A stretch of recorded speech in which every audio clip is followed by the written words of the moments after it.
gitu loh. Jadi wali santri dikoordinir sama Mbak Dela untuk dipromosikan lewat IG dan sebagainya gitu. Gitu. Saya nggak tahu ekonomi syariah apa bukannya Mbak Dela ya? Oh iya, ekonomi syariah.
Ya, assalamualaikum warahmatullahi wabarakatuh. Bunda-bunda semua, Mama Alif dan Ibu Eva, Mbak Eva ya.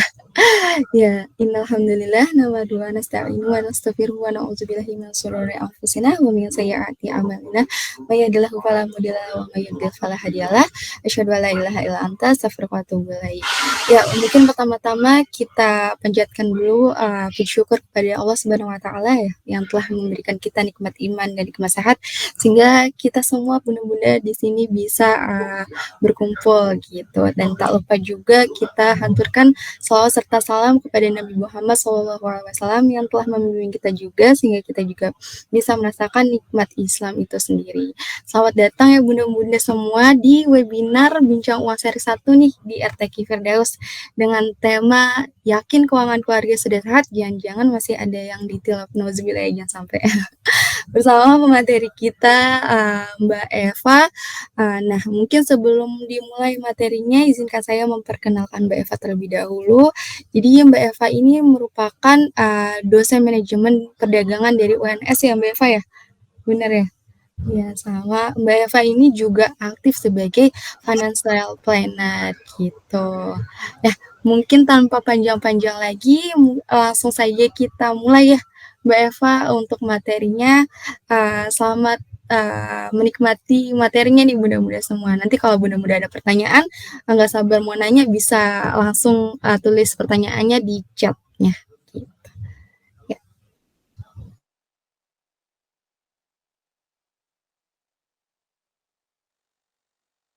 Mohon maaf Mbak, belum di mute mungkin suaranya. Belum di unmute. Iya.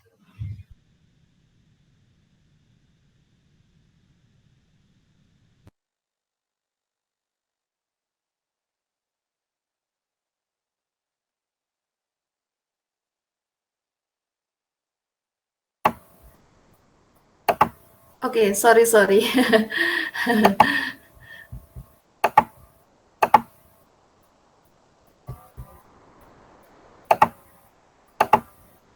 Nah, sebentar ya, saya gabungnya pakai dua device. Ternyata ketika saya share screen, saya tidak bisa ini ya, melihat peserta gitu.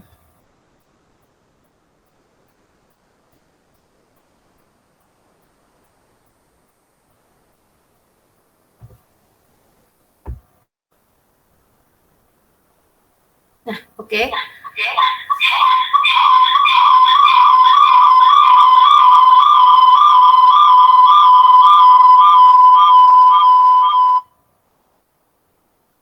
Oke. Apakah suara saya terdengar? Iya Mbak, udah clear suaranya. Oke, sebentar. Nah, baik. Assalamualaikum warahmatullahi wabarakatuh.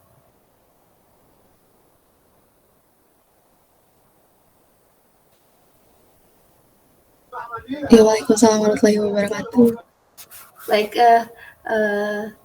apa kabar semuanya? Semoga kita semua diberi kesehatan ya, yang sedang sakit diberi kesembuhan. Nah, ini saya senang sekali hari ini bisa ngobrol bareng bunda-bunda sekalian. Nah, pastinya ini sudah ditunggu-tunggu ya, karena saya dan Amah Alif merencanakan untuk bekerja sama ini sudah lama gitu, dan akhirnya hari ini datang juga gitu. Nah, sebelum saya ke materi, mungkin di sini akan kita banyak sharing, saya akan banyak sharing mengenai perencanaan keluarga. Nah, tentunya nih ice breaking dulu gitu, pertanyaan-pertanyaan ringan yang mungkin akan mengawali pagi ini gitu ya. Nah, teman-teman, bunda-bunda gitu, berhubung sekarang tanggal 29 gitu ya, kalau kita yang mengelola keuangan rumah tangga kita kan akhir bulan ini biasanya tuh macam-macam, bervariasi gitu ya kondisi keuangannya. Mungkin ada yang udah mulai makan Indomie gitu ya, atau mungkin keuangannya aman-aman aja gitu. dan lain sebagainya. Nah, untuk itu di sini ya yang ingin saya sampaikan pertama adalah bahwasanya di sini adalah mengenai tentang keuangan keluarga atau kesehatan keuangan keluarga. Nah, maksud dari ditilep di sini adalah sebenarnya menurut Kamus Besar Bahasa Indonesia, ditilep itu lebih seperti digelapkan. Nah, tetapi kalau yang dimaksud dalam webinar pagi ini itu maksudnya jangan sampai gitu uang yang seharusnya untuk keluarga itu tidak sesuai dengan pos-posnya gitu. Maksudnya tuh harusnya posnya untuk tabungan, untuk pendidikan anak, kemudian disalahkan penggunaan posnya ini, misalkan nih bunda-bunda di sini untuk belanja baju atau apa gitu ya. Wah, lihat teman sebelah misalkan ikut arisan, misalkan tapi arisannya nanti misalkan terlalu berlebih gitu, nah dan lain sebagainya gitu Bunda. Oke, tidak berlama-lama. Nah di sini sebelumnya saya disclaimer dulu ya Bunda-bunda. Jadi saya di sini adalah seorang pengajar. Lebih tepatnya seorang dosen, jadi dosen pengajar gitu. Nah, tugas kami sebagai seorang pengajar itu sebenarnya salah satu yaitu Tridharma ya, pendidikan, penelitian, dan pengabdian.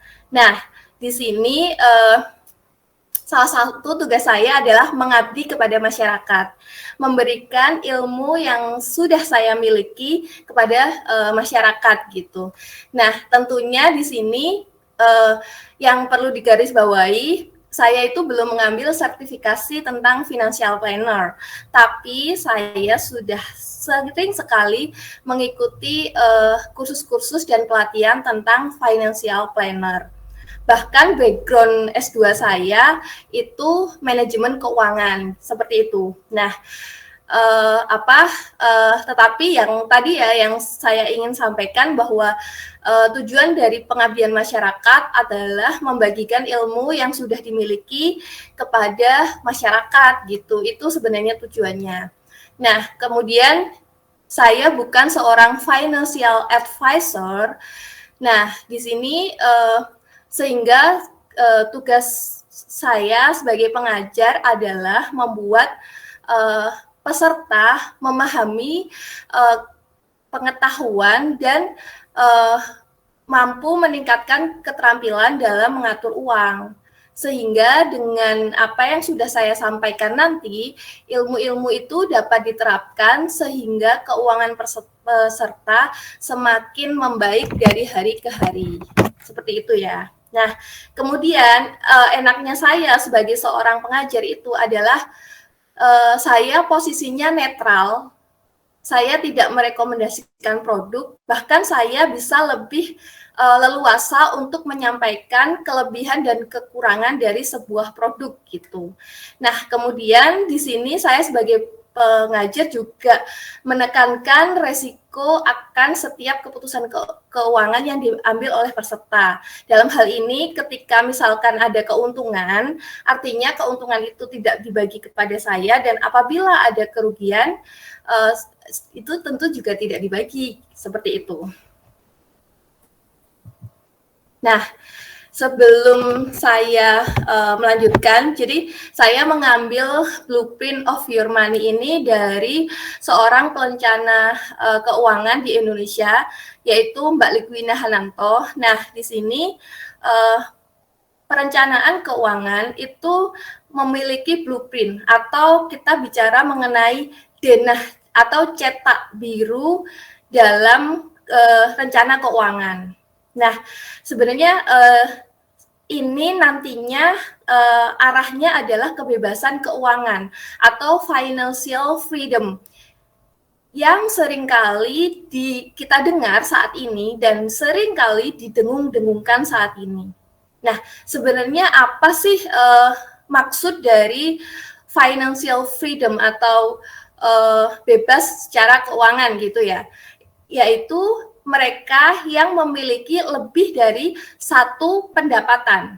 Nah, di sini bisa dari pendapatan bisnisnya, bisa dari surat berharganya. Surat berharga di sini bisa misalkan obligasi, saham. Nah, kemudian dan properti, misalkan punya properti yang disewakan.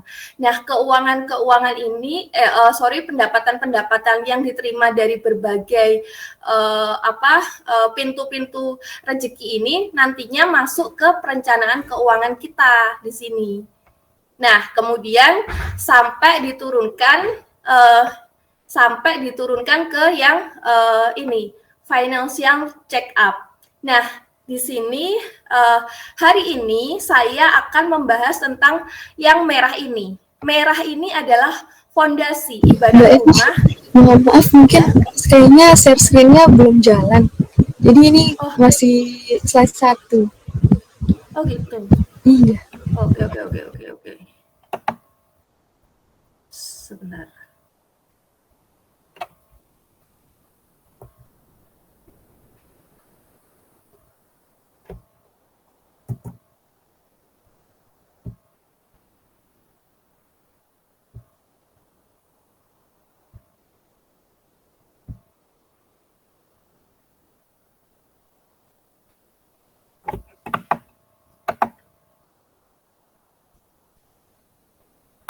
Nah,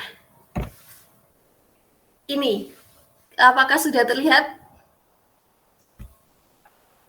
Sudah, Mbak. Oke.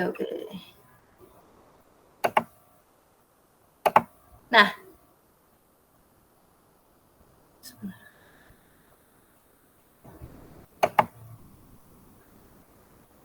sorry, sebentar.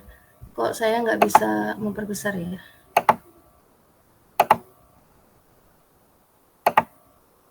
Atau mungkin mau saya bantu Mbak Eva untuk share screen-nya? Oh, boleh. Udah punya slide-nya belum? Oke. Sudah.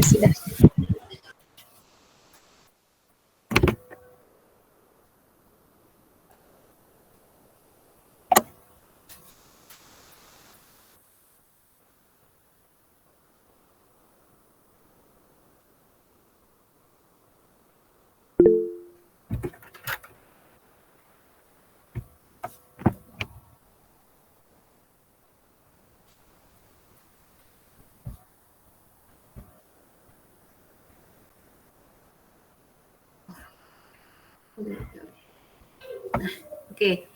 Nah, jadi tadi ya, saya ulangi. Nah, jadi gini di sini. Jadi ada blueprint of your money. Ibaratnya itu perencanaan keuangan itu adalah membuat denah. Jadi denah cetak biru keuangan kita. Di sini kita itu maksudnya keluarga kita. Nah, tadi ya, ini arahnya adalah ke financial freedom. Jadi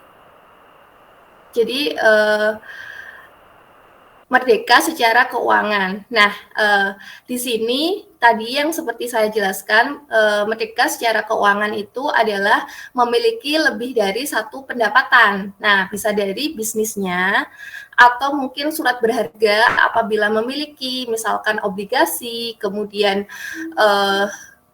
saham, kemudian bisa juga dari properti yang disewakan. Nah, pundi-pundi uang yang diterima itu kemudian dimasukkan dalam perencanaan keuangan. Nah, di sini faktor yang paling penting ketika kita membicarakan tentang ini ibarat rumah, itu adalah pondasinya di sini. Dan pagi hari ini kita membicarakan tentang financial check-up atau periksa keuangan keluarga atau periksa keuangan, kondisi keuangan seperti itu. Nah, di sini yang ingin saya sampaikan adalah walaupun seorang itu memiliki pendapatan dari berbagai pintu gitu ya, baik dari bisnis, surat berharga, atau properti, tetapi apabila financial check-up-nya itu tidak bagus, itu tuh rumah ini tuh bisa ambruk gitu. Nah, keuangannya juga bisa jebol gitu. Nah, dalam hari ini, yang ini ya, saya akan membicarakan mengenai financial check-up ini. Kemudian next Mbak. Nah, di sini tentunya saya ingin mengajak bunda-bunda semuanya untuk berbagi ilmu. Boleh silahkan untuk di screenshot, di videokan, di foto, silahkan bebas. Kemudian bantu share, sebarin ilmunya dengan tag saya di Economic Value Added dan Firdaus _RTH. Nah, kemudian hashtagnya bebas. Apa aja boleh gitu. Tapi saya mengajak di sini ya, silahkan kalau mau pakai hashtag belajar atur uang bersama semua. Nah, maksudnya apa? Jadi gini, kalau saya tidak diajak kerjasama dengan Amah Alif gitu ya, misalkan belajar uang ini kan memang harus dibangun ekosistemnya, kita harus sama-sama belajar bersama gitu ya, biar cepet banget nyebarnya ilmunya gitu maksudnya. Jadi belajar keuangan tuh nggak bisa sendiri, tapi bareng-bareng gitu, dan biar cepet penyebarannya ya bareng-bareng, jangan hanya virus COVID aja yang nyebarnya cepet gitu, tapi hal-hal positif kayak ilmu perencanaan keuangan keluarga ini juga perlu banget kita sebar gitu. Itu jangan lupa tag saya ya. Oke, silahkan Mbak, tolong di next. Oke, nah sebenarnya financial check up itu fungsinya apa sih gitu ya? Pasti banyak yang tanya gitu. Nah, yang pertama tuh financial check up ini digunakan untuk mengetahui sehat atau tidaknya keuangan seseorang. Nah, dari sini tuh kondisi kesehatan keuangan kita itu bakalan tahu gitu gimana gitu dengan cara ya ini melakukan financial check up. Nah, yang kedua, jika sudah menikah, ini sebaiknya dilakukan bersama pasangan gitu. Jadi sehingga tuh obrolannya, terus kemudian relationship-nya menjadi lebih kuat. Atau mungkin bisa jadi malah bahan berantem. Kita nggak tahu gitu, tapi banyak orang tuh yang bertanya gitu kepada saya, misalkan teman-teman saya gitu, gimana sih ngomongin keuangan bareng pasangan gitu. Nah, ini tuh bisa digunakan alat untuk kita bicara keuangan dengan pasangan gitu. Nah, kemudian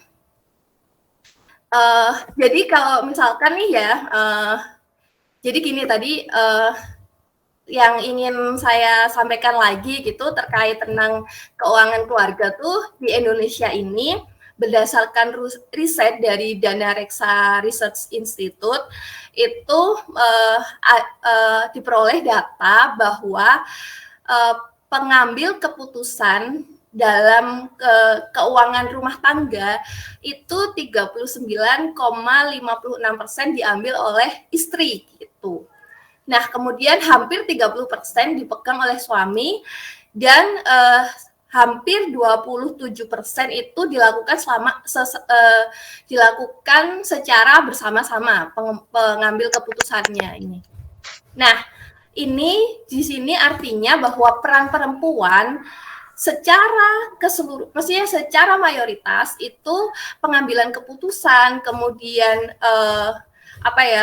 keputusan untuk melakukan pembelanjaan, kemudian keputusan untuk melakukan konsumsi rumah tangga itu biasanya dipegang oleh istri gitu. Jadi peranan seorang istri itu begitu berharganya gitu dalam keluarga. Misalkan nggak usah jauh-jauh gitu, yang menentukan kita makan pakai merek beras apa, minyak goreng mereknya apa, itu perempuan gitu loh, mayoritas gitu ya.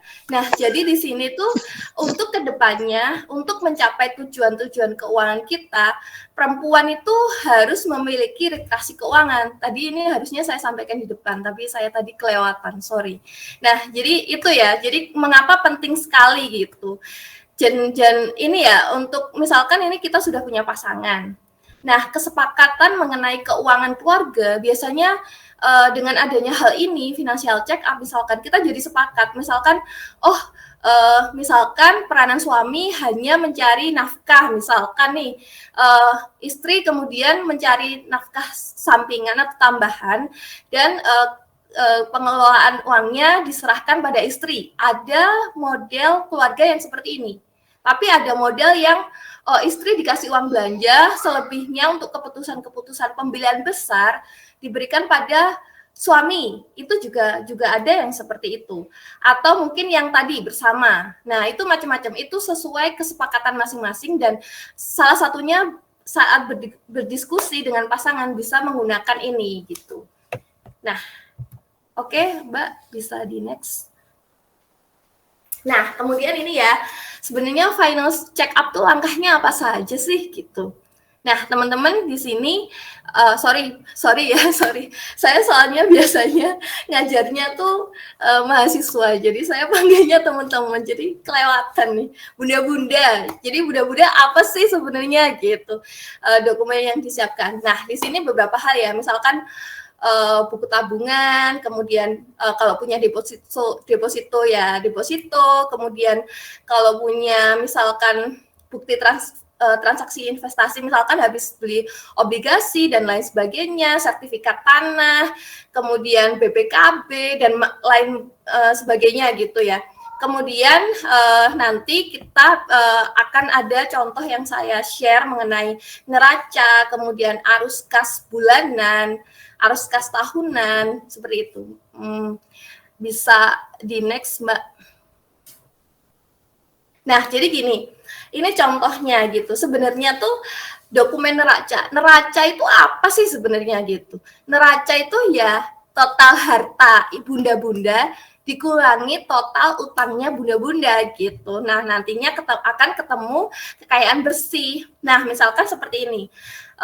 Ada aset yang lancar, dalam artian tuh liquid atau mudah sekali untuk dicairkan gitu. Misalkan tabungan bank, reksadana, terus kemudian yang misalkan di sini, sorry Mbak, break dulu Mbak.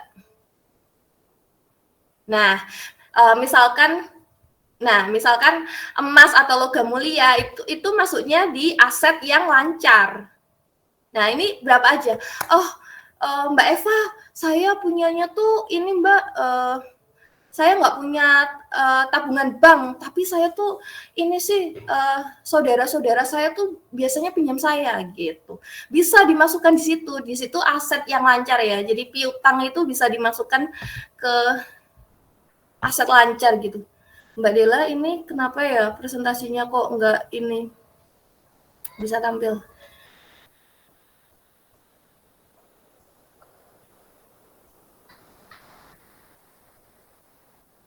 Masih belum muncul.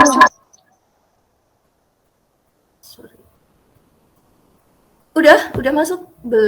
Belum ke ini? Belum ke share screen?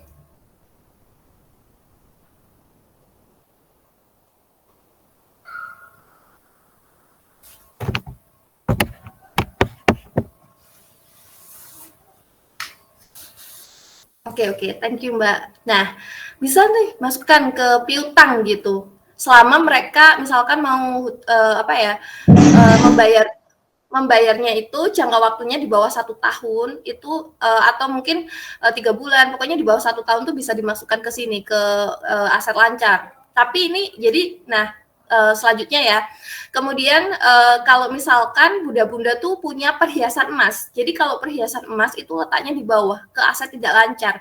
Karena sifat-sifat misalkan perhiasan emas itu sifatnya sangat subjektif. Dalam artian selera satu orang dengan orang lain itu berbeda. Sehingga membuat aset perhiasan emas itu yang membuat tidak lancar. Jadi sulit sekali membutuhkan effort ketika diuangkan gitu. Beda dengan logam mulia, itu akan lebih mudah terjual gitu kalau logam mulia.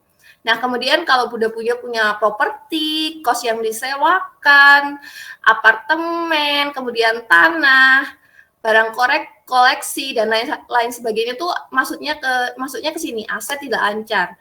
Nah, di mana misalkan barang koleksi ini juga sifatnya sangat subjektif gitu. Ada yang bilang bahwa misalkan sepeda itu masuk barang koleksi. Tapi yang seperti apa dulu nih sepedanya gitu. Jadi harus dilihat dulu misalkan memang keluaran brand tertentu gitu. Kemudian yang emang sekarang lagi naik harganya gitu tuh biasanya memang barang koleksi. Tapi kalau misalkan nih anaknya punya sepeda 3 gitu, itu bukan barang koleksi gitu, beda lagi gitu. Sepeda anak-anak gitu ya, beda-beda. Nah, misalkan ada yang bilang kain batik itu masuk gitu dalam barang koleksi. Ya, masuk dalam barang koleksi. Tapi yang misalkan motifnya emang zaman dulu banget, parang dan lain sebagainya itu masuk barang koleksi. Tapi kalau yang batik-batik yang dijual bebas sekarang yang udah tinggal pakai tuh belum tentu barang koleksi. Nah, itu kita harus secara subjektif ini memang isinya gitu. Jadi hati-hati gitu. Nah, misalkan buku anak gitu yang premium gitu. Ada yang itu dimasukkan barang koleksi gitu. Tapi ada yang perencana keuangan lainnya bilang oh tidak gitu. Nah, itu beda-beda. Jadi ini sangat subjektif. Jadi hati-hati gitu. Yang dimaksud barang koleksi itu dia yang memiliki nilai tukar gitu, seperti itu. Nah, kemudian yang kedua di sini ada utang jangka pendek. Macam-macam ya, misalkan kalau nggak punya kartu kredit, pinjol itu dimasukkan sini. Kemudian cicilan elektronik misalkan HP, kemudian mesin cuci, kulkas dimasukkan sini. Kemudian kredit tanpa agunan, kredit pemilikan kendaraan, misalkan mobil, motor itu dimasukkan ke yang jangka pendek. Sedangkan utang yang jangka panjang itu biasanya KPR, kemudian apartemen dan lain-lain. Itu dimasukkan sini. Kalau misalkan punya utang ke saudara atau teman atau siapa itu ke jangka pendek, seperti itu. Nah, di sini ya, jadi ini adalah benar-benar potret masing-masing dari kondisi keuangan setiap keluarga tuh kayak potretnya di sini. Setiap keluarga tuh berbeda gitu. Nah, sehingga bunda-bunda di sini kalau misalkan sering sekali main sosmed, Instagram dan lain sebagainya, kemudian ngelihat temennya atau saudaranya melihat aset belanjaan orang-orang gitu di sosmed tuh tiba-tiba, wih keren ya belanjanya banyak, aku pengen kayak gini gitu.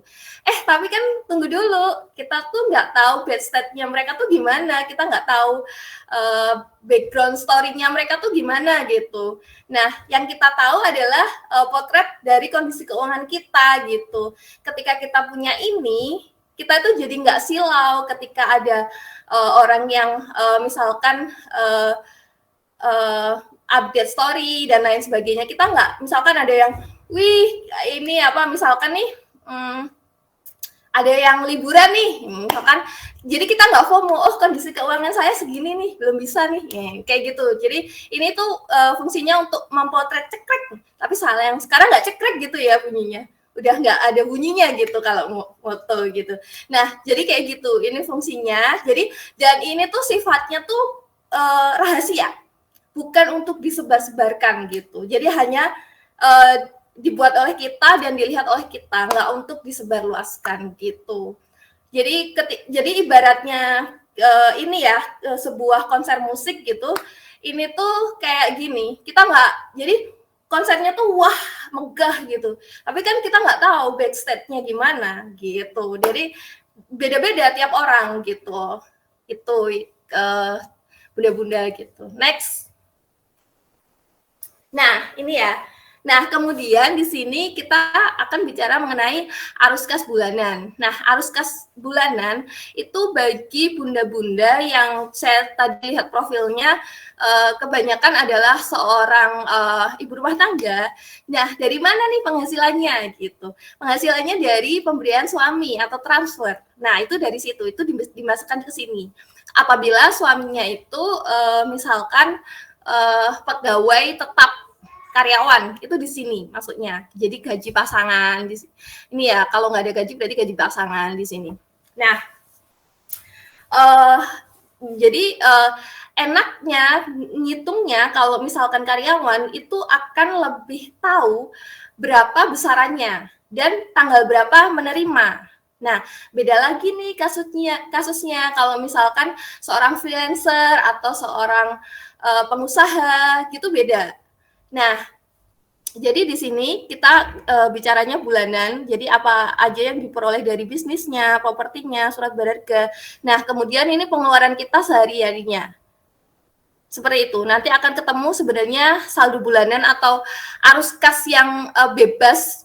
Jadi arus kas yang sebenarnya sisanya itu berapa gitu. Nah, di sini jadi gini ya.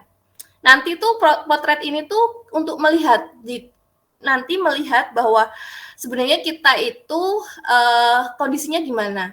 Apakah kita harus menekan pengeluaran atau membesarkan penghasilan dan lain sebagainya, itu dilihat dari sini. Nah, kemudian kalau bukan karyawan tetap, misalkan freelancer, dokter, kemudian pengusaha, itu yang dipotret adalah jumlah pengeluarannya. Jadi pengeluarannya itu dianggap sebagai penghasilannya.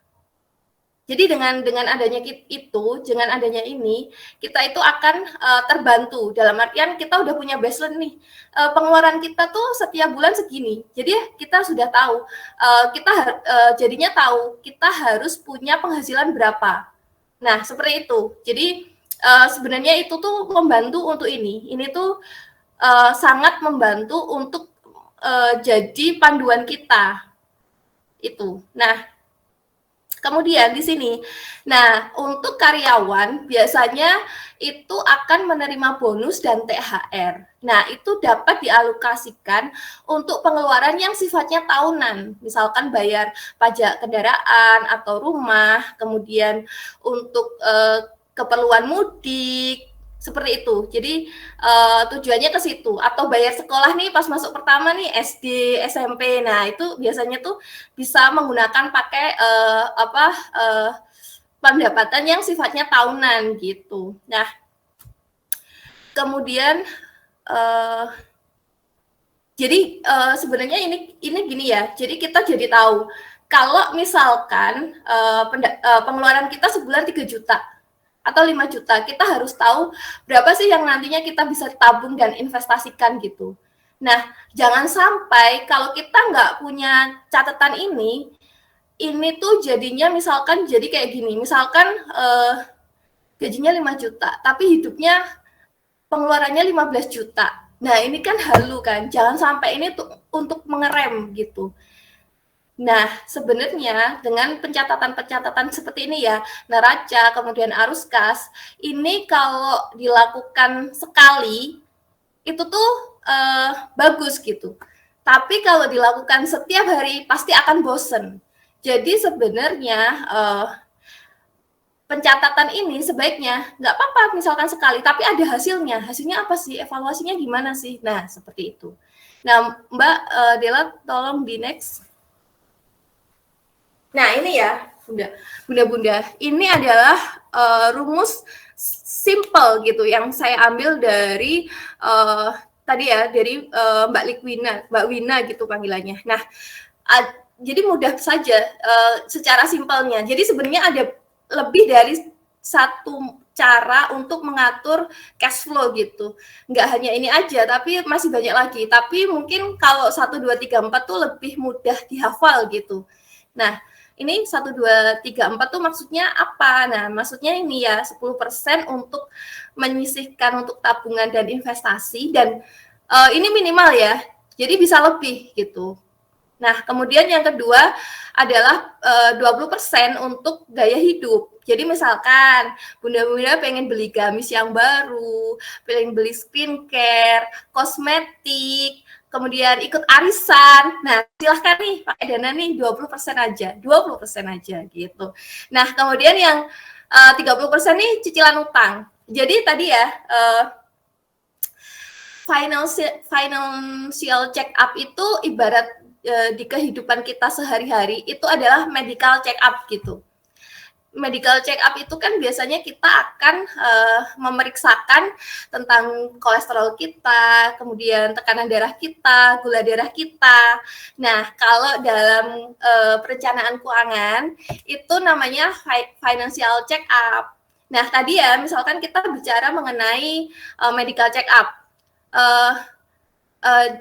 Untuk kolesterol kan nggak boleh di atas 200. Nah, kalau di sini nih ceritanya, ini kolesterol itu ibarat cicilan hutang. Nah, itu jangan sampai lebih dari 30%. Nah, seperti itu. Jadi, seperti itu udah. Nah, kemudian yang terakhir, yang 40% itu untuk pengeluaran biaya hidup dan sosial. Mulai dari misalkan bayar sekolah anak, makan sehari-hari, transportasi, kemudian termasuk kita orang muslim itu pakai zakat sedekah, kemudian untuk yang Nasrani itu bisa perpuluhan. Terus kalau yang Hindu biasanya tuh ada iuran adat dan macam-macam, itu biasanya masuk ke seperti ini. Nah, tetapi di sini ini hanya sebagai guideline aja gitu. Jadi kayak istilahnya pegangan gitu. Nah, untuk maksudnya nggak paten harus seperti ini, tapi ini bisa dijadikan seperti pegangan gitu, pedoman gitu, acuan gitu. Nah, gimana nih untuk cash flow teman-teman 1, 2, 3, 4-nya hitungannya gimana? Pasti kita kan akan beda-beda gitu ya. Nah, mungkin nanti Bunda-Bunda bisa mulai nih ngitung, kalau saya di 1, 2, 3, 1, 2, 3, 4 gimana ya gitu. Oke, Mbak Dela bisa next. Nah, di sini ya. Nah, tadi kalau misalkan kita bicara mengenai medical check up gitu, nanti kan hasilnya ketahuan nih ya. Misalkan tekanan darahnya berapa, gula darahnya berapa, kolesterolnya berapa. Nah, kalau kita di rasio sehat keuangan tuh biasanya tuh kita ada 6 indikator rasio. Tapi saat ini yang saya perkenalkan untuk terlebih dahulu tuh 2 rasio dulu ya. Jadi rasio cicilan dan rasio menabung. Nah, untuk rasio cicilan ini jangan lebih dari 30%. Jadi jangan banget, karena kita harus tahu gitu untuk mengukur gitu kemampuan bayar kita tuh sebenarnya berapa gitu. Biasanya 30%, tapi kalau misalkan parah banget tuh di 33%. Biasanya seperti itu. Nah, kemudian rasio menabungnya kita di 10% gitu, atau itu minimal ya, kalau mau lebih silahkan gitu, misalnya 20% dan lain sebagainya. Nah, kondisi ini tentunya akan berbeda gitu. Ketika kita misalkan bicara bahwa ada satu keluarga baru, keluarga muda yang belum punya anak misalkan, mereka akan misalkan kondisinya akan berbeda. Misalkan mereka di-challenge nabung lebih dari 10%, mereka misalkan nih kondisinya mereka adalah belum punya anak, tinggal masih bersama orang tua misalkan, sehingga apa ya istilahnya, bayar listrik masih bareng misalkan, bayar airnya masih bareng misalkan. Jadi ada pos-pos yang akhirnya bisa dibesarkan untuk masuk ke rasio menabung ini gitu, misalkan seperti itu. Tuh. Nah, oke, bisa di next. Nah, ini ya. Nah, setelah kita tadi financial check up, kita akan udah tahu nih kalau misalkan hasilnya itu keuangannya sehat, ya udah aman-aman aja nih, mereka bisa melanjutkan ke step selanjutnya, misalkan mau nambah dana darurat, kemudian dana pendidikan anak atau dana ibadah bahkan. Nah, tapi sebagian besar tuh ada biasanya itu ada 3 masalah utama itu yang terkait cash flow-nya tuh yang masih minus, masih sehat, tidak sehat, keuangannya masih tidak sehat. Nah, misalkan nih, misalkan 1, terhimpit cicilan utang yang besar. Nah, jadi misalkan nanti saya bahas di belakang. Nah, terus kemudian biaya lifestyle-nya ketinggian, misalkan gitu. Atau tidak bisa menabung karena terpakai terus gitu. Nah, Mbak Dela minta tolong di next. Nah, misalkan ini ya. Saya bahas dulu yang pertama, terhimpit cicilan utang yang besar. Nah, ini tuh biasanya gini loh. apa ya? Utang itu tuh ibaratnya gini, misalkan udah sering banget hutang, akhirnya tuh kalau nggak hutang tuh kayak kurang gitu, atau ketagihan hutang tuh. Nah, tapi saking banyaknya hutangnya, itu lupa utangnya di mana aja gitu. Nah, ini yang bahaya. Jadi nggak bisa ngontrol utangnya tuh berapa gitu, harusnya secara sehatnya berapa. Nah, itu yang perlu kita lakukan. Langkah pertama adalah cek utangnya tuh apa aja. Jadi ada 4 hal yang harus kita catat. Pertama, pokok pinjamannya tuh berapa? Pokok utangnya tuh berapa? Yang kedua, bunga utangnya itu berapa? Yang ketiga, cicilannya berapa? Dan yang terakhir, kemana harus bayarnya? Nah, itu kita harus lihat dulu. Kita harus data dulu, tulis semuanya.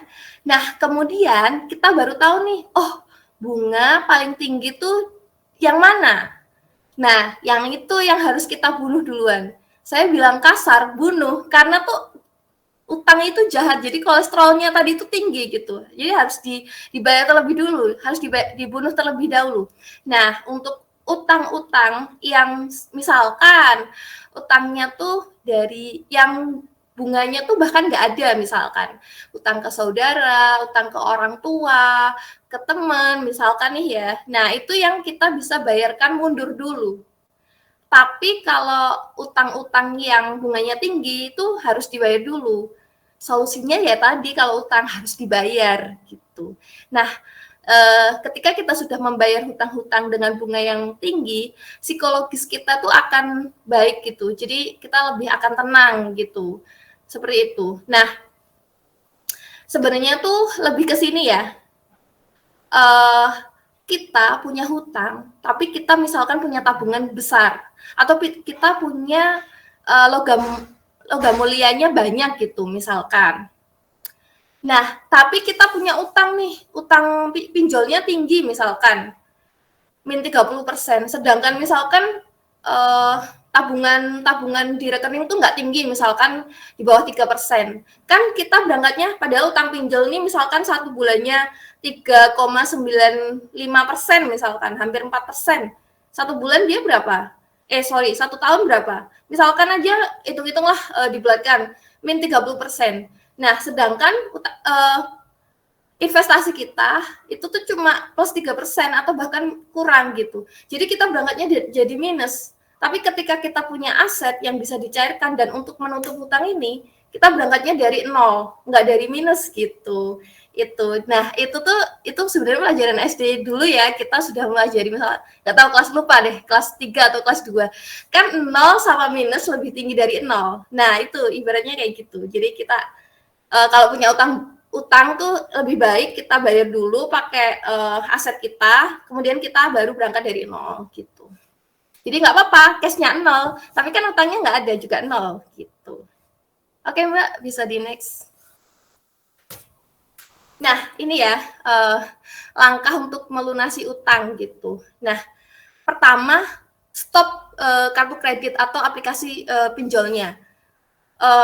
Jadi udah jangan nambah utang gitu. Ibaratnya tuh mulai saat ini udah nggak usah ngandelin pay letter atau apa gitu. Jadi bayar langsung cash, kemudian atau pakai kartu debit atau pakai dompet digital. Jadi gitu ya. Stop utang. Jadi nggak nambah lagi utangnya, di stop gitu. Nah, kemudian stop dulu pengeluaran untuk gaya hidup tersier. Misalnya ada gamis baru, nggak usah beli dulu. Misalkan bentar lagi nih mau puasa ya, kurang berapa bulan, nggak usah ganti mukena dulu misalkan. Jadi dipotong dulu lah hidup tersiernya gitu. Nah, kemudian yang kedua tuh cari penghasilan, misalkan nih tadi kalau misalkan contohnya karyawan tetap, bisa dari bonus atau THR gitu, atau menjual barang-barang yang tadi ya, misalkan punya barang koleksi dan ada nilai tukarnya tuh bisa dijual di pasar misalkan. Nah, di sini tuh misalkan nih nggak apa-apa diomongin, misalkan Lebaran kok nggak ngasih THR ponakannya sih gitu, atau kok nggak ngirim parcel sih, nggak apa-apa diomongin. Tapi suatu hari nanti bunda-bunda di sini akan bangkit gitu. Jadi udah nggak terpuruk sama utang gitu misalkan. Dan cari penghasilan tambahan. Misalkan tadi freelance make up misalkan ada wisuda atau apapun itu digencarkan gitu, misalkan segera cari orang-orang yang membutuhkan jasa make up, misalkan seperti itu kalau freelancer ya. Nah kemudian ini ya, lakukan bayar utang di awal saat terima gaji gitu, jadi langsung dipotong, langsung dimasukkan ke pos-pos cicilan. Kemudian prioritaskan tadi ya, bayar utang dengan bunga yang paling tinggi. Kemudian terapkan budget bulanan dan lakukan monitoring. Jadi itu penting. Jadi budget bulanan misalkan tadi ya cicilannya harus maksimal 30%. Gitu. Terus kemudian dimonitoring. Kalau udah lebih dari itu ya udah stop, jangan nambah utang gitu. Kemudian kalau misalkan udah nggak mampu bayar, itu dinegosiasikan dengan dan meminta keringanan kepada pihak pemberi pinjaman. Seperti itu. Jadi jangan sampai ngutang tapi ngilang. Di sosmednya posting-posting gitu. Posting-posting mengenai ini misalkan belanja apa, bermain di mana. Jangan gitu ya. Jadi kita nggak direspekin sama yang beri utang kalau kayak gitu. Jadi ya kita temui, kita sampaikan problem kendala kita bahwa kita kesulitan untuk mencicil. Nah, mereka pasti akan respect dan oh ya ini memang perlu untuk diberi keringanan. Misalkan seperti itu. Oke, Mbak, bisa di next. Nah, ini ya. Jadi sebenarnya utang itu boleh nggak sih? Utang tuh sebenarnya gimana sih gitu? Utang tuh boleh asalkan ada lawannya. Jadi tadi ya, misalkan Mbak Dila misalkan back ke neraca Mbak. Nah ini misalkan nih utang tuh asalkan ada lawannya. Misalkan di sini aset tidak lancarnya, misalkan utang untuk beli rumah misalkan. Tapi aset tidak lancarnya kan ada rumah di sini. Walaupun di sisi sebelah sininya, di sisi sebelah kanannya ada cicilan KPR. Tapi kan ada lawannya. Jadi ada bentuknya, ada fisiknya gitu. Jangan sampai nih di sebelah kanan ada utang jangka pendek, misalkan di bawah setahun, tapi untuk liburan gitu. Karena cuma FOMO aja, cuma ikut-ikut aja. Aku mau liburan, kok orang-orang kece-kece ya, misalkan staycation di hotel, gini-gini. Mau ikut-ikut gitu, tapi nggak lihat ini gitu. Jadi intinya tuh ada utangnya di sini, tapi di sini nggak ada gitu. Sedangkan liburannya tuh udah bulan misalkan pas tahun baru kemarin atau Desember, tapi masih nyicil sampai sekarang bulan ke-10. Itu kan nggak ada gitu. Harusnya tuh ada lawannya, kiri kanan tuh harus seimbang gitu. Misalkan punya utang tapi untuk memenuhi kebutuhan, misalkan beli beras. Kan udah habis. Berasnya udah habis 3 bulan yang lalu, tapi masih dicicil sampai sekarang. Nah, itu jangan kayak gitu. Oke, Mbak, bisa back. Nah, kemudian periode cicilan minimal sama dengan periode penggunaan aset. Misalkan beli rumah dicicil 10 tahun. Dan rumah itu dipakai 10 tahun. Jadi kan pas gitu. Atau beli kendaraan sepeda motor nih dicicil 3 tahun. Dipakainya kan juga 3 tahun, misalkan kayak gitu. Itu pas gitu. Penggunaan aset dan periode cicilan utangnya tuh sama gitu. Ya jangan kayak tadi, misalkan beli beras 3 bulan yang lalu masih dicicil sampai sekarang, itu jangan gitu. Nah, kemudian tadi ya, sanggup membayar cicilan. Sanggup membayar cicilan ini ya kalau tadi ya nggak boleh lebih dari 30%. Kalau nggak ada ya udah nggak usah dipaksain gitu. Berarti stop dulu gitu. Nggak usah beli-beli apa, nggak usah nyicil-nyicil apa kayak gitu. Oke, Mbak, boleh di next. Nah ini ya. Di sini ini batasnya adalah sebelah kiri dari roket itu tuh ini kan kita ngomongin pengeluaran lifestyle ya atau gaya hidup kita ya. Di sini saya contohkan diri saya sendiri ya. Di sini yang sebelah kiri adalah posisi sebelum pandemi dan sebelah kanan adalah posisi setelah pandemi. Nah, ternyata orang kan merasa bahwa saya aman-aman aja kok di rumah saat pandemi, pengeluaran saya aman-aman aja. Tunggu dulu, cek dulu gitu.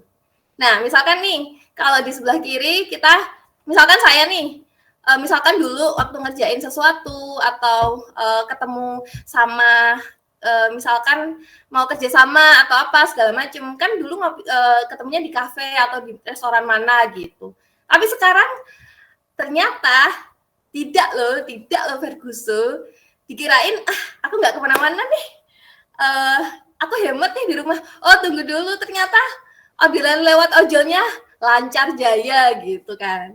Tunggu dulu, belum tentu pandemi lebih hemat gitu.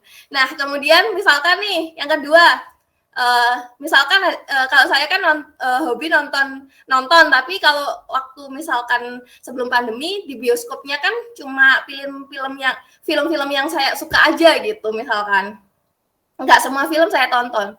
Tapi karena kita di rumah gitu, hiburannya cuma screen, pasti udah langganan streaming digital apa aja tuh, misalkan dulu nggak langganan Netflix, terus tiba-tiba drama Korea asik nih, ada misalkan ngomongin bisnis, ada Itaewon Class atau startup ada, jadi kayak wah aku nih harus langganan Netflix, harus langganan video, harus langganan view, jadi apa aja tuh sekarang jadi banyak, jadi ngikutin semua gitu. Jadi hati-hati gitu. Apakah misalkan dulu cuma 2 kali sebulan aja ke bioskop, nah ini belum tentu begitu setelah pandemi semua aplikasi streaming digital langganan, kemudian belum kuotanya gitu kan, jadi belum tentu gitu. Nah kemudian belanja di mall, dulu belanja di mall bahkan jarang banget belanja di mall karena fokus sama kegiatannya misalkan seperti itu. Nah tapi sekarang Bapak ojol siap nganterin belanjaan online kita, jadi dulu kita kan kalau nggak ke mall kita nggak belanja, tapi sekarang lihat siapa aja sih yang member Shopee-nya atau marketplace lain berubah jadi premium, jadi gold, itu karena sering belanja banget kan. Sekarang tuh kegiatannya luang, tiba-tiba tangannya tuh kayaknya beli ini asik deh. Nah kayak gitu, jadi ini ya hati-hati gitu kalau kita sekarang tuh belum tentu pada saat pandemi terus pengeluaran kita jadi hemat gitu, belum tentu. Nah kita perlu tadi ingat bahwa post lifestyle kita tuh maksimal cuma 20%. Ketika udah di ambang batas 20%, ya udah stop gitu. Nah gimana sih caranya? Pisahin, jadi punya rekening untuk lifestyle, jadi punya rekening misalkan untuk shopping. Ketika itu uangnya udah nggak ada, ya udah jangan ngambil dari rekening lainnya gitu. Misalkan rekening investasi atau tabungan jangan. Jadi stop dulu, nggak belanja dulu gitu caranya. Oke, Mbak bisa minta tolong di next. Nah ini ya. Terus yang kasus ketiga tuh tidak bisa menabung karena terpakai terus gitu. Nah itu tuh biasanya tuh kasusnya adalah mensabotase rekeningnya sendiri. Misalkan gini, di awal tuh sebenarnya udah nabung, tapi di akhir bulan kepake aja, kan sama aja gitu. Nah, yang perlu kita lakukan adalah tadi ya, menabungnya udah benar di awal. Misalkan kita pemasukannya 3 juta, 10%-nya 300.000 udah dimasukkan ke rekening yang terpisah ya, ke rekening khusus tabungan atau investasi gitu. Nah, sehingga pola pikir kita adalah kita tidak hidup di angka 3 juta, tapi kita hidup di angka 2.700.000. Misalkan ya, begitu juga kalau gajinya 5 juta, berarti 10%-nya 500.000. Langsung dimasukkan khusus tabungan atau investasi, sehingga pola pikirnya adalah kita hidup 1 bulan tuh 4.500.000. Misalkan kayak gitu. Nah, bukan gini ya, 5 jutanya atau 3 jutanya dipakai, nanti sisa berapa terus ditabung, enggak bisa gitu. Jadi emang menabung itu harus disisihkan di awal, bukan saat nunggu sisanya berapa baru ditabung, enggak akan istilah Jawanya tuh enggak akan terjadi enggak akan terjadi gitu kalau kita misalkan menyisakan gitu, enggak akan kelakon lah istilah Jawanya. Nah, kemudian rekeningnya tuh harus terpisah gitu. Jadi gini, ada ibarat, ada peribahasa, ada peribahasa yang mengatakan biarkan air itu mengalir gitu. Iya, kalau dibiarkan air itu akan mengalir jauh sampai ke laut aja gitu. Jadi kalau misalkan gini ya teman-teman, jadi misalkan kayak gini, kita menyatukan air yang untuk kita buat mandi dan air minum dalam satu ember, kan kita nggak akan bisa misah. Kita nggak akan bisa memisahkan mana air yang untuk mandi, mana air yang untuk minum, karena udah dicampur gitu. Nah, sehingga kita harus pisahkan mana yang untuk gaji, mana yang untuk, jadi setelah rekening gaji khusus itu ditransfer ke mana yang tabungan, mana yang untuk shopping, mana yang untuk tabungan misalkan dana ibadah untuk umroh atau naik haji gitu. Jangan dicampur-campur, nanti kita nggak tahu gitu. Ini untuk apa sih, dipakai-pakai aja gitu. Nggak apa-apa aja gitu, bahaya gitu. Yang ketiga tuh menabungnya dengan tujuan gitu. Kalau menabung-nabung aja tanpa tujuan, misalkan aku mau umroh nih, itu jelas gitu. Nantinya tuh nggak akan pakai, karena aku misalkan saya mau umroh nih tahun depan. Jadi kalau saya pakai sekarang nggak jadi berangkat tahun depan. Beda banget yang kalau cuma nabung-nabung aja, uang habis ya dipakai gitu. Itu makanya harus ada tujuannya. Oke, next. Oh sorry, bukan ini sih sebenarnya, sebelum ini ada tips, ada yang baru tapi ya udah, atau saya share ya, kurang dikit sih sebenarnya. Bukan, ada tambahan 2 slide sebenarnya yang baru. Coba tak share ya. Iya Mbak, di share aja.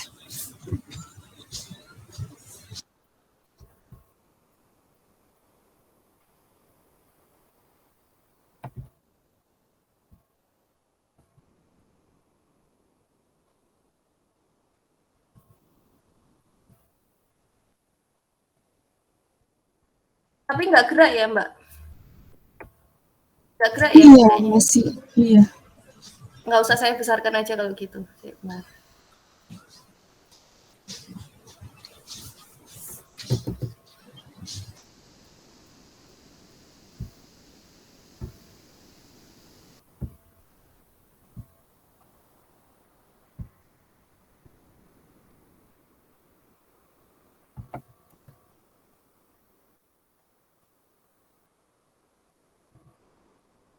Nah, ini ya. Ini masih saya kutip dari Likwina Hananto. Jadi ada tiga cara menabung dan investasi. Itu ini nggak bisa saya besarkan ya. Kalau saya besarkan nanti slide-nya nggak akan bisa pindah. Jadi ini ya, ada 3. Yang pertama tuh ada 3T. Yang pertama, tujuannya apa dulu? Seperti yang saya katakan tadi ya.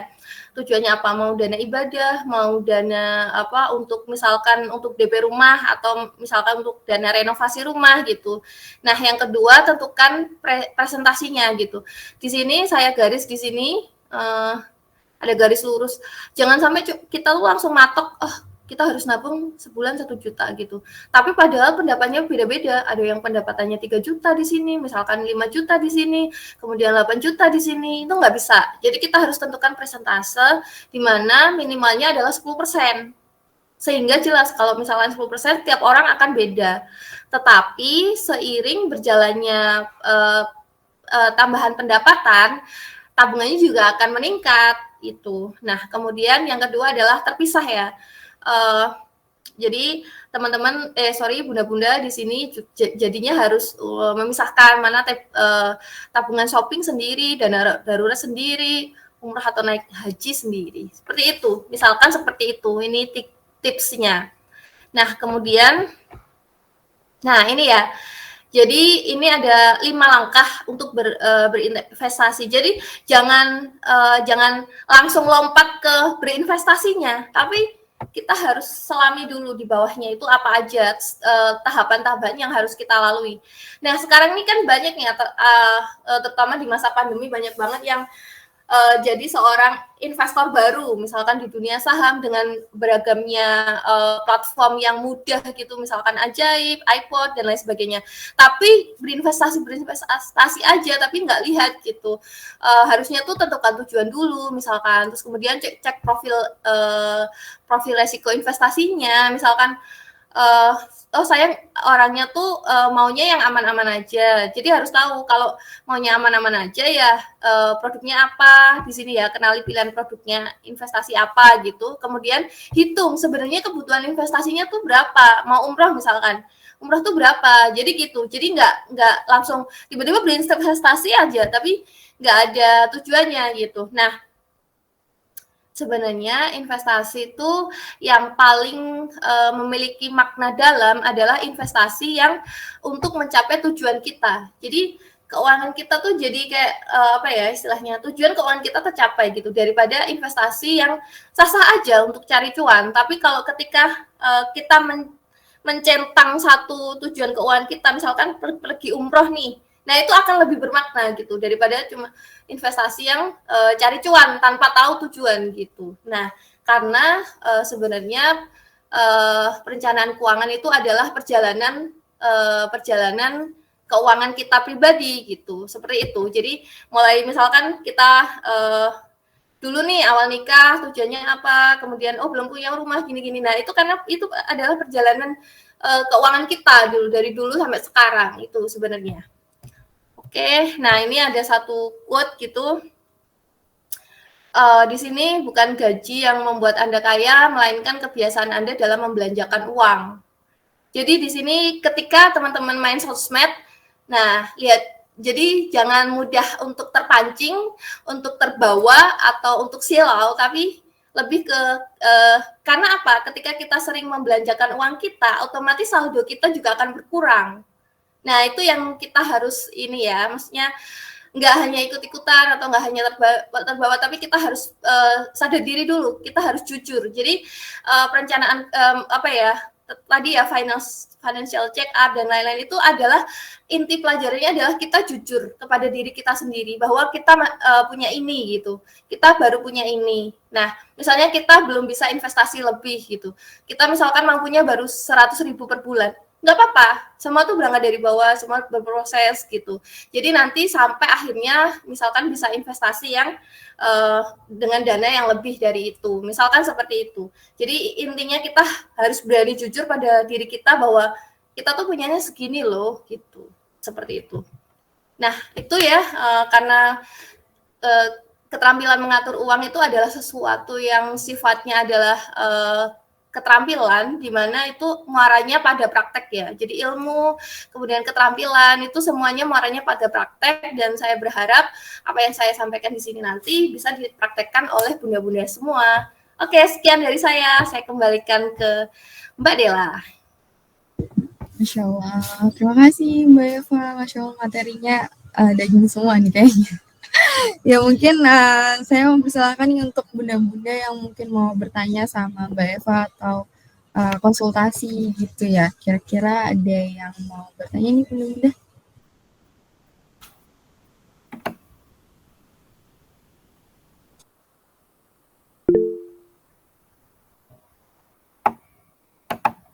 Iya silakan Ama Alif. Ini saya buka pertanyaan duluan ya, siapa tahu mancing bunda-bunda lainnya untuk bertanya. Gini, Mbak Eva, misalnya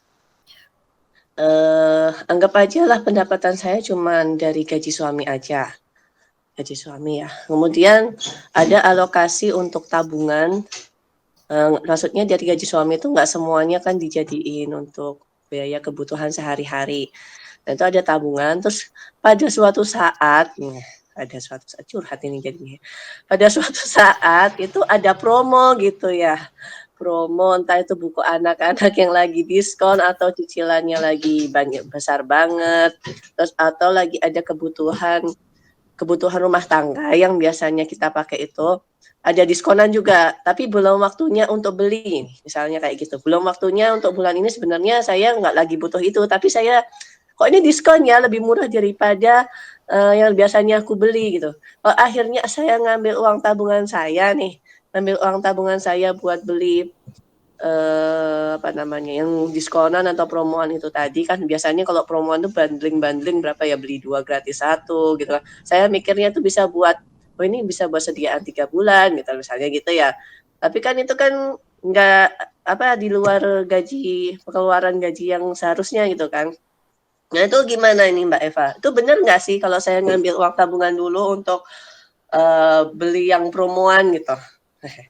Makasih Mbak Eva. Oke, terima kasih Ama Alif. Nah, ini emang dilema ya, karena kita semua di sini mayoritas adalah ibu rumah tangga gitu. Pasti sering banget mengalami gitu. Misalnya, Indomaret nih lagi diskon gitu kan, gitu. Nah, tapi kita harus tahu dulu kan. Jadi tadi gini, kenapa kita harus buat arus kas bulanan? Jadi itu dimulai dari anggaran kita. Belanja kita bulan ini tuh dianggarkan berapa? Kalau memang anggarannya itu masih sisa, silahkan gitu. Tapi kalau enggak, jangan ambil pos yang lain dong gitu. Nanti pos yang lain mau dibayarin pakai apa? Nah itu, jadi beli sesuai dengan kebutuhan. Jadi maksudnya gini, emang promo kan promo tuh maksudnya adalah agar kita mau ngeluarin uang, agar kita mau belanja gitu. Makanya dibuat promo. Sedangkan kita nggak butuh gitu. Nah, nggak apa-apa beli next bulan depan ketika kita butuh, tapi kan kita cuma butuhnya 1, nggak 2 gitu. Berarti Ngapain beli 2 gitu? Berarti utang pakai tabungan nggak boleh ya? Nggak boleh. Itu namanya mensabotase tadi gitu. Jadi sayang gitu. Kan maksudnya jadi uang ini ya, uang hari ini tuh lebih berarti daripada uang untuk kedepannya. Misalkan maksudnya adalah membelanjakan uangnya sekarang karena murah gitu. Tapi sebenarnya uang itu harusnya diinvestasikan atau ditabung. Ketika diinvestasikan atau ditabungnya sekarang kan dapat imbal hasilnya sekarang gitu. Tapi kalau nanti ditunda lagi nabungnya atau investasinya, berarti kan imbal hasilnya juga nanti-nanti gitu. Oke. Gitu. Boleh tanya lagi nggak nih yang kedua nih? Boleh. Asalkan saya bisa jawab. Kayaknya ini masalah keuangannya terlalu rumit.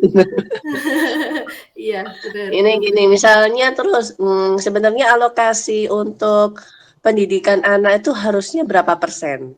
Misalnya nih kan kadang emak-emak ini tergoda ya dia kursus ini, terus les ini, terus ada apa namanya ya kayak peningkatan soft skill anak gitu kan, itu kan kadang ada biayanya. Nah itu berapa sih sebenarnya alokasi pendidikan untuk anak itu yang harus dikeluarkan setiap bulannya itu berapa persen gitu seharusnya? Oke, biasanya kalau masalah pendidikan anak ya, kita bicara mengenai SPP bulanan gitu ya. Nah, itu tuh tadi ya sebenarnya tuh masuk dalam alokasi 40%. Jadi udah termasuk biaya hidup dan sosial. Nah, ketika misalkan gini, ketika ibu-ibu bicara mengenai peningkatan soft skill dengan dilesin ini itu, berarti 40%-nya tuh harus dibagi. Berarti makanya tuh yang sederhana dong, jangan sering ke luar restoran gitu. Karena emang prioritasnya apa dulu? Pendidikan anak gitu. Nggak semuanya dicapai gitu. Liburan di hotel juga, terus ke makan di restoran juga gitu. Enggak. Jadi ini misalkan ketika anakku udah SD sampai kuliah, prioritasku ke pendidikan dulu. Jadi untuk gaya hidupnya direm. Misalkan alokasi tadi lifestyle-nya 20% bisa dikurangi 10% masukin ke dana pendidikan. Jadi nanti biaya hidupnya yang tadi 40% bisa ditambahkan dari lifestyle-nya cuma dipangkas jadi 10%. Jadi itu kan sebenarnya kan formulasinya kan nggak paten, jadi bisa diotak-atik. Yang tadi gitu. 1, 2, 3, 4, 1, 2, 3, 4. Jadi itu bisa dibikin nggak paten. Jadi misalkan alokasi lifestyle-nya 20% dipangkas jadi 10% dimasukin ke biaya hidup dan sosial. Nah, nanti Amah Alif. Jadi makanya udah mulai sederhana, kemudian transportasinya yang biasanya pakai mobil kemana terus, ya udahlah dalam kota pakai sepeda motor dulu, misalkan kayak gitu. Jadi kayak gitu, dipangkas-pangkas gitu. Dipangkas-pangkas. Oke. Terima kasih, Mbak. Karena harus tahu prioritasnya, nggak semuanya dicapai saat ini, gitu. Gantian. Oh iya. Misalkan, kalau misalnya nih ya, kan itu kan berarti perencanaan keuangan itu sama suami ya, sama pasangan, ya kan? Saya mau, ya jadinya ini, apa namanya? Kalau misalnya aku maunya pendidikan anak itu jadinya ditambahin jadi 20%, tapi suami nggak setuju nih. Terus gimana nih Mbak Eva nih? Tips dan triknya nih. Nah, itu kembali ke komunikasi keluarga. Maunya tuh misalkan anaknya tuh mau di pendidikannya tuh yang seperti apa sekolahnya. Itu didiskusikan dulu. Kan ada yang misalkan sekarang ya mau anaknya tuh di sekolahin swasta yang agama atau negeri umum kayak gitu kan biasanya perbincangannya seputar itu ya, atau swasta agama atau negeri gitu misalkan. Nah itu harus dikonsultasikan sama suami dan lihat dulu budgetnya tuh yang pas di mana gitu. Kalau misalkan tadi ya tadi kan saya bilang bahwa ini soalnya problem sekolah swasta ini lagi sekarang tuh lagi tren-trennya gitu ya. Ya tadi kan dipangkas kan, uang lifestyle-nya dipangkas. Jadi dimasukkan ke biaya hidup, kemudian atau mungkin tadi Ama Alif kan tanya nih mau beli misalkan kebutuhan rumah tangga atau apapun itu gantian. Kalau udah bulan ini beli ini, misalnya bulan ini udah beli gamis nih, ya nggak usah beli yang lain gitu. Nah bulan depan misalnya mau beli buku anak nih, jadi gantian gitu. Oh bulan depannya lagi aku mau beli peralatan rumah tangga nih misalkan. Nah itu dibikin gantian, jangan bulan ini tuh sama-sama dikeluarin gitu misalkan. Oh iya. Berarti perencanaan keuangan itu ada yang jangka pendek, ada yang jangka panjang dong? Iya. Iya benar. Nanti beda-beda. Misalkan ngomongin tentang pendidikan anak, itu tuh jadi ibaratnya kalau kita berinvestasi dalam perencanaan keuangan tuh ibaratnya kita kan tahu tujuannya. Misalkan nih dari Brawijaya mau ke rumahnya Amah Alif. Misalkan nih. Jadi kita harus tahu kalau kita misalkan mau cepet, berarti kita order ojol kan. Kalau kita mau lama, misalkan lama tapi murah, berarti kita pakai angkot misalkan. Nah kayak gitu kita harus tahu gitu. Nah jadi samanya kayak gini, misalkan anakku mau masuk SD misalkan tahun depan, berarti investasiku logam mulia karena liquid, karena cair, tapi bunganya imbal hasilnya nggak tinggi gitu. Tapi anakku mau kuliah nih masih misalkan 10 tahun ke depan misalkan. Ya berarti misalkan masukin saham, misal sekarang kan banyak instrumen syariah. Nah, pilih berarti instrumennya syariah kalau memang mantapnya di syariah atau memang ajaran Islam kita mengajarkan untuk syariah gitu. Nah, itu kan udah ada instrumennya, tinggal kita pilih. Misalkan saham dia cepat, ibaratnya kita naik pesawat. Return-nya juga tinggi, tapi resikonya juga tinggi dan makanya butuh waktu yang lama, lebih dari 5 tahun. Jangan anak saya tahun depan masuk SD terus saya beli sahamnya sekarang gitu kan, volatil naik turun, itu bahaya. Berarti harus tiba-tiba berapa lama minimal? Jadi ada sendiri. Jadi kita harus 1 tahun, 3 tahun, 5 tahun sama 10 di atas 5 tahun gitu. Jadi tergantung tujuannya. Mau misalkan nih ibadah umroh, mau 5 tahun lagi sama 1 tahun lagi itu udah beda. Jadi tadi ya mulai dari tujuannya investasinya gitu. Oke, terima kasih Mbak Eva. Ya, sama-sama. Berarti kita nih sebenarnya harusnya ada sesi kedua lagi nih Ama Alif, bahas tentang investasi. Investasi itu portofolionya berapa jangka waktunya, itu untuk apa gitu ya nggak sih? Karena setiap investasi kan beda tujuannya gitu ya Mbak ya. Kayak misalnya investasi emas tuh biasanya untuk yang apa, terus kalau saham itu untuk apa gitu ya. Iya, atau gini dulu, tadi kan udah fondasi di financial check up. Nanti misalkan mau ngatur uang belanja dulu, misalkan bisa. Jadi misalkan uang belanjanya mau diatur biar cash flow-nya plus dulu nih, biar ada yang ditabung dulu nih. Misalkan tadi Alif kan Amah Alif kan bilang misalkan ada promo nih. Nah, jadi kita baru misalkan ada aplikasi-aplikasi tertentu untuk pencatatan keuangan, di situ bisa memonitor. Dan itu secara teknisnya tuh ada, mau ngelola keuangan belanjanya tuh baru itu teknis banget tuh ada gitu. Misalkan 40% tuh harusnya buat ini berapa, ini berapa. Nah, itu ke situ baru nanti setelah cash flow-nya positif baru ke investasi. Itu bisa. Jadi bagi kita yang baru mulai financial check up-nya itu baru memulai untuk pengaturan keuangan, bisa dimulai dari financial check up dulu ya Mbak, terus habis itu ubahnya pelan-pelan gitu ya. Iya. Setelah dibenerin kondisi keuangannya, terus dibenerin jadi cash flow-nya harus positif. Ketika positif ada yang ditabung, ada yang diinvestasikan. Baru kita bicara ke jangka waktu, tujuannya apa, jangka waktu sama produknya apa. Oke, mantap. Nah, mungkin ini ada bunda-bunda lagi yang ingin bertanya. Mbak Eva, aku izin tanya, Mbak. Oke. Dengan siapa? Dengan saya Eli, Mbak. Oke, Bu Eli atau Mbak ini saya panggilnya? Mbak aja, karena saya belum menikah, Mbak. Oke, Mbak Eli, oke. Ya, Oke, terima monggo, kasih Mbak. Mbak Eva, sesinya tadi Masya Allah ya, sangat bagus sekali gitu.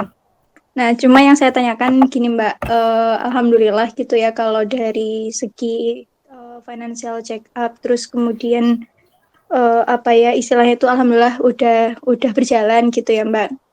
Kemudian kalau masalah saya itu sebenarnya gini Mbak, kalau saya itu berpijaknya itu pakai istilahnya itu target menabung gitu Mbak. Jadi misalnya target penabungnya misalnya contohnya 10 juta misal ya Mbak ya, ini misal. Terus kemudian penghasilannya belum sampai situ tuh. Terus akhirnya tuh mau nggak mau kan akhirnya buka keran penghasilan yang lain gitu kan.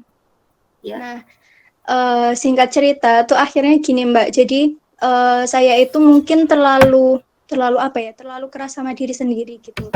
Jadi akhirnya tuh kayak pembagiannya kalau tadi disebutkan 1 2 3 ya 10 20 30 40. Kalau saya itu cuma kayak semacam ada 2 pos aja gitu. Jadi ada pos menabung sama ada pos kebutuhan gitu. Kebutuhannya itu udah termasuk sosial juga kayak gitu. Nah, sampai akhirnya tuh saya tuh kayak nggak punya keinginan untuk lifestyle, nggak punya keinginan untuk apa gitu Mbak. Akhirnya tuh kayak gimana sih untuk menumbuhkan biar hidup itu balance gitu Mbak. Nggak yang terlalu ngoyo atau yang seperti apa gitu. Gitu sih Mbak. Oke, terima kasih Mbak Eli. Tanya dulu posisinya berarti orang tuanya Mbak Eli berpenghasilan ya? Dalam arti bukan sandwich generation ya? Ya Alhamdulillah Mbak. Alhamdulillah nggak sandwich. Oke. Nah, gini, biasanya yang saya nggak ngerti, yang boleh tahu lagi nggak ekstrimnya tuh berapa persentasenya? Kan biasanya ada yang kalau dia pakai 2 pos, biasanya 75% sama 25%. 25%-nya diinvestasi dan menabung. Kalau Mbak Eli boleh tahu di apa 50-50 atau gimana? 70-30 Mbak. 70 menabung, 30-nya biaya hidup. Ih, keren. Kalau Mbak Eli ini sebenarnya ya, kalau kita pelajari tentang perencana keuangan tuh masuknya tuh ke ini baby boomers. Jadi kan kalau saya generasi Y ya, generasi Y ya. Nah, Mbak Eli ini orang-orang yang seperti Mbak Eli itu biasanya ada di orang tua kita, di atasnya kita. Jadi misalkan mereka tuh bisa nabung 90% aja nih untuk pendidikan anaknya dan 10% untuk hidup. Nah, ini jarang banget ditemuin di saat ini gitu dengan persentase menabung yang tinggi banget. Nah, caranya gini Mbak, kalau misalkan nggak ada kebutuhan untuk lifestyle, 70%-nya itu misalkan nih ya, kita bisa awalnya tuh kita upgrade diri dulu. Misalkan kita tuh perlu ilmu apa sih? Misalkan investasi. Nah, uang-uang misalkan ya dari 100% gaji itu 50%-nya akhirnya buat nabung, 30%-nya untuk biaya hidup, 20%-nya tuh buat upgrade diri. Upgrade diri dalam hal misalkan beli buku, ikut seminar, kemudian apalagi ya, kayak gitu bisa. Lebih ke upgrade diri. Apa misalkan nih masuk juga misalkan tadi social investment. Jadi kayak misalkan Mbak ikut nongkrong. Jadi kalau ketika Mbak udah punya misalkan webinar. Kalau zaman dulu kita ada seminar offline itu biasanya kita jadi kenal orang kan. Jadi punya komunitas tertentu, kita biasanya ada gathering dan lain-lain. Di situ baru ketika kita punya komunitas nih, itu biasanya kita baru ada kebutuhan untuk nongkrong, misalkan ketemu di mana, di restoran mana, atau nah itu mungkin memunculkannya itu dari passionnya Mbak gitu, mau mengupgrade diri dalam hal apa gitu. Misalkan tadi 70%-nya kan untuk menabung, tapi misalkan saya kan belum tahu, misalkan benar-benar nabung konvensional masuk rekening. Tapi misalkan belum dimasukkan produk-produk investasi misalkan. Padahal instrumen investasinya ada misalkan. Nah, Mbak itu bisa mengupgrade diri. Dari situ tuh Mbak ada keperluan untuk lifestyle, tapi lifestyle-nya dalam hal positif. Udah nggak ada misalkan untuk atribut ya, dalam arti hijabnya apa, atau misalkan pakainya apa, penampilan tas dan lain. Tapi lebih ke lifestyle-nya lebih ke investasi leher ke atas gitu Mbak. Gitu Mbak Eli, apakah sudah bisa menjawab? Makasih ya Mbak Eva. Iya sih, Terima waktu kasih. itu juga alhamdulillah itu pertama 2021 itu juga ini sih Mbak, juga alhamdulillah udah investasi leher ke atas juga. Cuma itu kan kalau investasi leher ke atas kan emang nggak bisa berhenti Ya benar. sekali aja gitu ya Mbak ya. Sip. Ya. Insya Allah itu. Ya Mbak. Oke. Oh, berarti Mbak Eli harus jadi emak-emak biar lifestyle-nya meningkat. Ya doain juga ya ibu-ibu di sini. Semoga Eli segera jadi emak-emak ya. Ya. Semangat tahun depan. Amin. Ya mungkin ada bunda-bunda lagi nih yang mau tanya. Oh ya Mbak, mau tanya satu lagi boleh Mbak? Oh iya, silakan. Terkait Iya, ini silakan. Mbak, utang. Yang kedua tuh terkait utang. Sebenarnya itu kan pengennya ya Mbak, pengennya kita misalnya gitu sebagai orang Muslim gitu ya, maksudnya ya Allah semoga bisa dihindarkan dari hutang gitu. Amin. Cuma itu kan ada beberapa hal yang akhirnya, maksudnya yang awalnya jadi prinsip gitu ya Mbak, yang prinsip, terus kemudian pas di akhirnya ketemu keadaan realita gitu. Nah akhirnya tuh ada suatu hal yang kita tuh nggak bisa menghindari hutang gitu. Tapi alhamdulillahnya karena kesadaran kita penuh ya Mbak, akhirnya hutangnya itu bukan buat konsumtif, bukan impulsif gitu, tapi hutangnya itu adalah untuk hutang aset. Nah itu gimana Mbak? Maksudnya tuh ya pusing juga sih akhirnya gitu kan. Maksudnya tuh kayak akhirnya dijalani walaupun kita bisa gitu ya secara check up-nya itu nggak melebihi batas lah gitu. Nah tapi akhirnya tuh kayak jadi pusing, aku nggak mau lagi gitu. Nah kayak gitu tuh gimana Mbak? Oke, itu sebenarnya kembali ke ini ya. Jadi memang kenapa sih nggak boleh lebih dari 30% gitu? Kenapa sih kok kebanyakan perencana keuangan tuh selalu ngomel-ngomel cerewet gitu? Ya tadi karena paling nggak tuh ada biaya untuk uang cash untuk menjalani hidup kita hari-hari gitu. Sebenarnya itu makanya kalau nggak itu pusing kayak yang pernah dialami sama Mbak Eli dan mungkin banyak orang atau banyak bunda-bunda di sini. Nah, gimana? Terus pertanyaan keduanya adalah gimana sih sebenarnya hutang untuk aset itu gitu kan? Padahal bukan untuk hal yang konsumtif, padahal bukan hal yang untuk pembelanjaan impulsif, misalkan kayak gitu. Tapi yang tadi bikin pusing gitu. Nah, sebenarnya itu hanya mindset, itu masalah pola pikir. Jadi sebenarnya ada 3 mindset gitu ya untuk kelas bawah itu menggunakan uangnya untuk menyicil barang-barang, misalkan barang elektronik, kulkas, apa segala macam. Nah, untuk yang menengah itu menggunakan uangnya untuk membeli aset. Nah, yang menengah atas itu membelanjakan atau menggunakan uangnya untuk membeli aset. Tapi maksudnya dalam artian dia nggak nyicil. Kalau yang menengah bawah tuh menggunakan uangnya untuk menyicil, membayar untuk aset gitu. Kalau ini menggunakan uangnya untuk membeli aset. Nah, sebenarnya untuk di tahapan itu nggak apa-apa gitu. Maksudnya berarti kan ada di tahapan menengah gitu. Tapi asalkan tadi loh, jangan pernah lebih dari 30%. Kalau misalkan itu untuk KPR tuh biasanya tuh toleransinya di 35%. Setelah 35% tuh bakalan kayak tadi yang dirasakan, aduh hari-harinya sulit. Kayak gitu, Mbak. Sebenarnya itu sih. Tapi itu mindsetnya tuh udah bagus, jadi nggak mindset kelas bawah yang beli sesuatu untuk menyicil barang, tapi lebih ke aset. Cuman ya nanti harus tahu porsinya dulu gitu. Tapi kalau sudah lunas, kalau bisa buat nabung dan investasi nanti sehingga jadi nanti pola pikirnya naik ke kelas atas sehingga hasil nabung dan investasinya bisa dibelikan aset. Gitu Mbak Eli. Oke, siap Mbak. Bismillah ya Mbak. Ya. Jadi memang sebenarnya tuh menabung tuh nggak ada hal yang asik, fun gitu, nggak ada. Menabung itu adalah sebuah kebiasaan gitu. Jadi emang kebiasaan. Jadi dari kecil, dari 10% dulu gitu. Itu biasanya dimulai dari kecil, dari anak-anak SD itu udah ketika mereka udah mendapat misalkan sehari 5.000 ya berarti 500-nya tuh harus disisihkan gitu. Ada yang punya pola pikir bahwa BBM ya, belanja, berbagi, menabung. Itu ada. Jadi udah diterapkan ke anak-anak kecil, BBM. Uangmu untuk BBM ya. Jadi untuk berbagi, belanja dan menabung itu juga bisa gitu. Gitu. Masya Allah, mantap. Kira-kira ada pertanyaan lagi nih dari bunda-bunda? Jadi ada insight baru ya BBM yang bisa diajarkan ke anak-anak.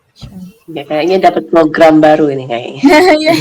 Iya, Masya Allah benar.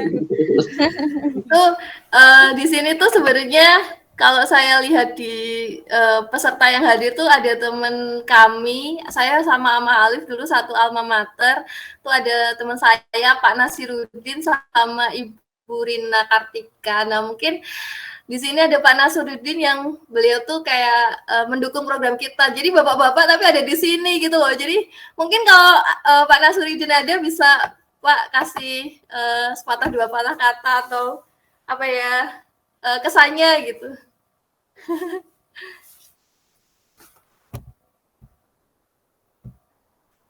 Oke. Belum ada. Mungkin di sini ada Bu Rina gitu. Mau ngobrol atau gimana, say hey juga boleh loh.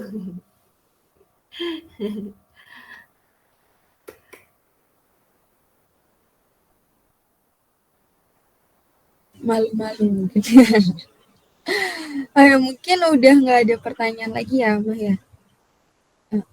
Jadi ya, Masya Allah ya, alhamdulillah hari ini kita dapat banyak insight ya tadi untuk memulai perencanaan keuangan kita bisa dari financial check up-nya dulu dan memperbarui habit kita gitu ya. Sama tak sadar akan tujuan keuangannya kemana biar kita bisa tahu pembagian pos-posnya yang tadi 1, 2, 3, 4 dan bisa kita atur ulang lagi sesuai kebutuhan kita kayak gitu. Nah nanti mungkin juga materinya bisa di-share ke grup-grup ya Mbak ya. Kayak gitu. Iya. Sekali lagi terima kasih banyak untuk bunda-bunda yang udah hadir. Semoga ilmu yang kita dengarkan hari ini bisa bermanfaat bagi bunda-bunda dan bisa kita terapkan sama-sama gitu dan juga bisa kita bagikan tadi di awal ya, bisa di-share, di-tag ke RTQ sama Instagramnya Mbak Eva. Tuh, terima kasih juga buat Mbak Eva atas segala ilmunya yang mencerahkan kita juga gitu, merefresh ilmu-ilmu kita juga. Ya, alhamdulillahirrahmanirrahim, kita berarti sudah sampai di ujung acara. Wassalamualaikum warahmatullahi wabarakatuh. Semoga ke depan ada series kedua ya, Amah ya. Amin. Terima kasih atas undangannya. Terima kasih semuanya. Senang bisa ngobrol di sini, diberi kesempatan. Oke, mungkin nanti jumpa lagi dengan saya dengan kondisi keuangan yang sudah cash flow-nya plus ya. Oke, terima kasih. Assalamualaikum warahmatullahi wabarakatuh. Waalaikumsalam Warahmatullahi wabarakatuh. Terima Terima kasih Mbak Eva. Terima kasih Mbak Dela, Mbak Eli, dan semua yang hadir. Terima kasih. Terima kasih Ama. Assalamualaikum. Waalaikumsalam warahmatullahi wabarakatuh.